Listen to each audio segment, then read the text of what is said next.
Hello అండి, అందరికీ నమస్కారం. Welcome back to our channel. Andhra Pradesh రాష్ట్రంలో రేపు జూలై నెలలో విడుదల కాబోయేటువంటి పథకాలకు సంబంధించి వన్ బై వన్ అయితే మీకు ఈ వీడియోలో క్లియర్గా ఎక్స్ప్లెయిన్ చేస్తాను. అంటే ఏ తేదీన ఏ పథకాలు అనేటువంటి వాటిని విడుదల చేయబోతున్నారు, వాటి ద్వారా లబ్ధిదారులకు ఎంతెంత చేకూరుతుంది. సో ఈ విధంగా మీకు పూర్తి సమాచారం గురించి ఈ వీడియోలో చెప్తాను. మీరందరూ కూడా ముఖ్యంగా వీడియోనైతే ఎండ్ వరకు చూసి ఈ వీడియోకు లైక్ చేయడం అయితే మర్చిపోవద్దు. అదేవిధంగా ఫస్ట్ టైం ఎవరైతే ఛానల్ని విజిట్ చేయడానికి వచ్చారో ప్రతి ఒక్కరు కూడా ఛానల్ని సబ్స్క్రైబ్ చేసుకునేసి బెల్ ఐకాన్ అయితే ఆన్లో అయితే పెట్టుకునేసేయండి. టెలిగ్రామ్ గ్రూప్ను కూడా ఒకసారి వెళ్ళి విజిట్ చేయండి. సో మీకు ఇంట్రెస్ట్ ఉంటే టెలిగ్రామ్ గ్రూప్లో కూడా జాయిన్ అయితే అవ్వండి. మీకు యూజ్ అయ్యే కంటెంట్ ఎప్పటికప్పుడు అప్డేట్ అయితే చేస్తూ ఉంటానండి. ఒకసారి వెళ్ళి విజిట్ చేయండి. తప్పకుండా లైక్ చేయడం అయితే మర్చిపోవద్దు. ఇక లేట్ చేయకుండా వివరాల్లోకి వచ్చేసినట్లయితే, సో మనకు రాష్ట్రంలో రేపు జూలై నెల 1వ తారీఖు నుంచి 31వ తారీఖు మధ్యలో విడుదల కాబోయేటువంటి పథకాలకు సంబంధించి అయితే పూర్తి సమాచారం గురించి అయితే ఇప్పుడు మనం తెలుసుకుందాము. సో ఇక మనకు ఈ నెలాఖరులో ఆంధ్రప్రదేశ్ రాష్ట్ర వ్యాప్తంగా ఉన్నటువంటి రైతుల కోసము ప్రభుత్వము అన్నదాత సుఖీభవ పథకము, అదేవిధంగా పిఎం కిసాన్ పథకం కింద వచ్చేటువంటి నిధులను అయితే విడుదల చేయడానికి అయితే ఆలోచనిస్తూ ఉందన్నమాట. సో అయితే ఇప్పటికే ఈ యొక్క పథకం కింద ఈ నిధులు అనేటువంటి వాటిని విడుదల చేయడానికి పలుమార్లు అయితే పోస్ట్ పని అయితే చేశారనమాట. అంటే వాయిదా వేయడం అయితే జరిగింది ఈ యొక్క నిధులను విడుదల చేసేందుకు. సో అయితే మనకు తాజాగా ఈరోజు వచ్చినటువంటి అప్డేట్ ప్రకారం చూసుకున్నట్లయితే ఈ నెలాఖరులో ఈ యొక్క పిఎం కిసాన్ పథకం కింద 20వ విడత నిధులు 2,000 రూపాయలనైతే జమ చేస్తూ ఉన్నారనమాట రైతుల అకౌంట్లోకి. సో అదేవిధంగా సేమ్ అదే రోజున అదే టైంకి రాష్ట్రంలో అంటే ఆంధ్రప్రదేశ్ రాష్ట్రంలో అన్నదాత సుఖీభవ పథకం కింద 5,000 రూపాయలను అర్హులైనటువంటి రైతుల ఖాతాల్లోకి అయితే జమ చేయనున్నట్లు సమాచారం అండి ప్రస్తుతానికైతే. సో ఇక వీటికి సంబంధించిన అర్హుల లిస్ట్ మీరు చెక్ చేసుకోవాలనుకుంటే ప్రజెంటు ఈ యొక్క అన్నదాత సుఖీభవ పథకానికి సంబంధించిన వెబ్సైట్ అయితే వర్క్ అయితే అవ్వడం లేదనమాట.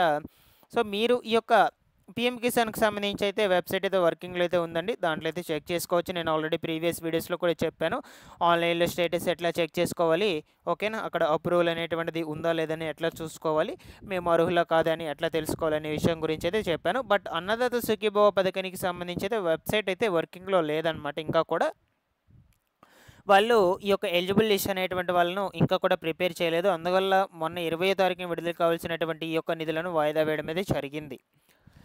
సో కాబట్టి మీరు లిస్ట్ చెక్ చేసుకోవాలనుకుంటే అన్నదాత సుఖీభవ పథకానికి సంబంధించి ఖచ్చితంగా కూడా ఈ యొక్క గ్రామవార్డు సచివాలయంలో ఉన్నటువంటి అగ్రికల్చర్ అసిస్టెంట్ ఆఫీసర్ని అయితే కలవాలన్నమాట.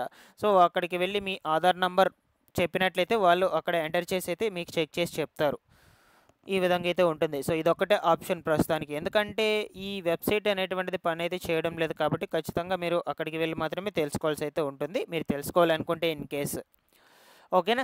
సో ఇక ముందు ముందు రోజుల్లో దీనికి సంబంధించి ఎటువంటి సమాచారం వచ్చినా కూడా ఛానల్ నుంచి అప్డేట్ అయితే ఇస్తూ ఉంటాను.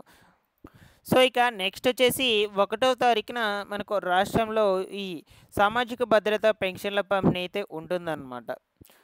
సో యాక్చువల్గా 1వ తారీఖున సెలవు దినమైనట్లయితే దానికి ముందు రోజున 30వ తారీఖున కావచ్చు, 31వ తారీఖున పెన్షన్ డబ్బులు అయితే పంపిణీ చేస్తారు. బట్ ఈసారి 1వ తారీఖున సెలవు దినం అయితే రావడం లేదు కాబట్టి ఖచ్చితంగా కూడా 1వ తారీఖున పెన్షన్ పంపిణీ అయితే ఉంటుంది. 2 రోజుల పాటు పెన్షన్ అయితే పంపిణీ చేయడం అయితే జరుగుతుంది.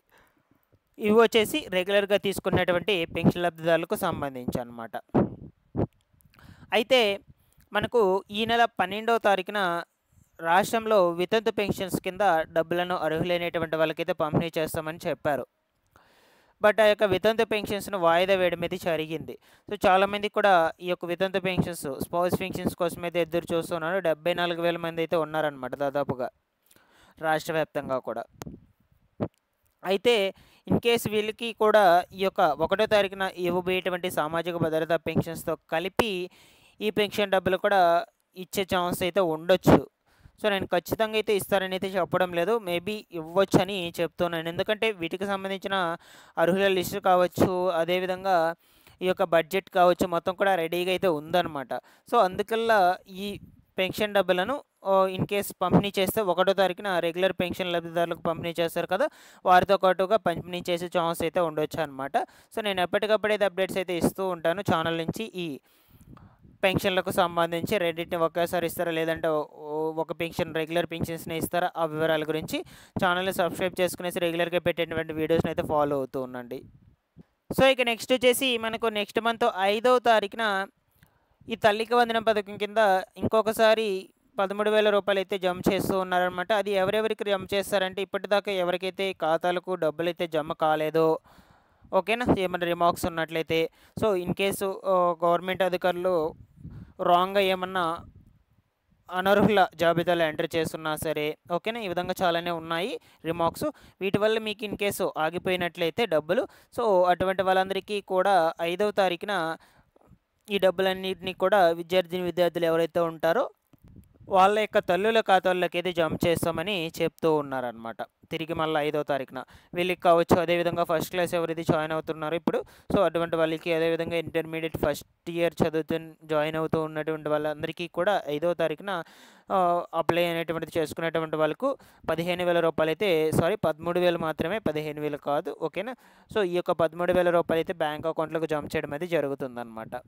సో ఇందుకు గాను మీరు చేయవలసింది ఒకటే పని, మీరు ఈ యొక్క ఫిర్యాదులు అయితే చేసుకోవాలి. ఫిర్యాదులు ఎవరైతే ఉంటారో సో దాన్ని బట్టి మళ్ళీ కూడా వాళ్ళు రీవెరిఫికేషన్ అయితే చేస్తారు. రీవెరిఫికేషన్ చేశాక మీరు ఆ పథకానికి అనర్హులని గుర్తించాక మీకు డబ్బులు అనేటువంటిది రిలీజ్ చేయడం అయితే జరుగుతుంది. ఊరికినైతే రిలీజ్ చేశారు, మళ్ళీ కూడా ఒకసారి స్ట్రిక్ట్గా అయితే వెరిఫికేషన్ అయితే చేస్తారండి.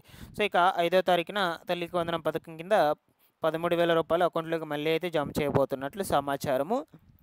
సో అదేవిధంగా మనకు నెక్స్ట్ మంత్లో వచ్చేసి కొత్త పెన్షన్స్ కూడా అమలు చేసే దిశగా అయితే ప్రభుత్వం అయితే చూస్తూ ఉందన్నమాట. కొత్త పెన్షన్స్ అంటే 50 ఏళ్ళ కొత్త పెన్షన్స్. సో ఇప్పటి వరకు వీళ్ళకి సంబంధించి దరఖాస్తు ప్రక్రియలు, వెరిఫికేషన్ ప్రాసెస్లు ఇవన్నీ కూడా ఇంకా ఏమీ స్టార్ట్ చేయలేదన్నమాట. బట్ ఇంకా కూడా కొంచెం టైం అయితే తీసుకునే ఛాన్స్ అయితే ఉండొచ్చు, ఓకేనా, ఈ 50 ఏళ్ళ కొత్త పెన్షన్స్. అయితే నేను మీకు ప్రీవియస్ వీడియోస్లో క్లియర్గా అయితే ఎక్స్ప్లెయిన్ చేస్తున్నాను. అప్లికేషన్ ప్రాసెస్ ఎట్లా ఉంటుంది, ఏమేమి డాక్యుమెంట్స్ అయితే అవసరం అవుతాయి, ఎవరెవరు అప్లై చేసుకోవచ్చు, ఎవరెవరు అప్లై చేసుకోకూడదు, ఆ వివరాల గురించి క్లియర్గా నేను ప్రీవియస్ వీడియోస్లో అయితే మెన్షన్ చేస్తున్నాను. ఒకసారి వెళ్ళి విజిట్ చేయండి ప్రీవియస్ వీడియోస్ని పెన్షన్లకు సంబంధించి, ఓకేనా. సో ఇది ఇంకొక పథకం అన్నమాట. సో నెక్స్ట్ వచ్చేసి అదేవిధంగా ఆంధ్రప్రదేశ్ రాష్ట్రంలో ఈ అందరికీ ఇల్లు పథకం కింద నెక్స్ట్ PMAY 2.0, అదేవిధంగా PMAY 1.0 ఈ పథకాల కింద అప్లై చేసుకునేటువంటి వాళ్ళందరికీ కూడా సుమారుగా 3 లక్షల గృహ నిర్మాణం అనేటువంటివి పూర్తి చేసి అర్హులైనటువంటి వాళ్ళకు ఈ నెల 12వ తారీఖునే పంపిణీ చేస్తామనేది చెప్పారనమాట. బట్ ఏంటంటే దాన్ని కూడా వాయిదా వేయడం మీద జరిగింది. సో ఇన్ కేసు ఈ యొక్క ఇప్పటి వరకు కంప్లీట్ అయినటువంటి ఇళ్లను పంపిణీ చేయాలంటే ఈ నెలాఖరు లోపల పంపిణీ స్టార్ట్ చేయొచ్చు, లేదు అనుకుంటే ఇక మనకు దీనికి సంబంధించి నెక్స్ట్ మంత్లోనే స్టార్ట్ చేసే ఛాన్స్ అయితే ఉండొచ్చు అనమాట, ఓకేనా. సో ఈ విధంగా అయితే ఉన్నాయండి మనకు జూలై నెలలో విడుదల కాబోయేటువంటి పథకాలకు సంబంధించి. ఇన్ కేస్ మీకు ఏమైనా డౌట్స్ ఉన్నా కూడా వెంటనే కామెంట్ అయితే చేయండి, నేను రెస్పాండ్ అయితే అవుతాను, ఓకేనా. సో ప్రతి ఒక్కరికి కూడా ఈ యొక్క యూజ్ఫుల్ అయ్యేటువంటి కంటెంట్ అయితే షేర్ చేసేయండి. Thanks for watching this one.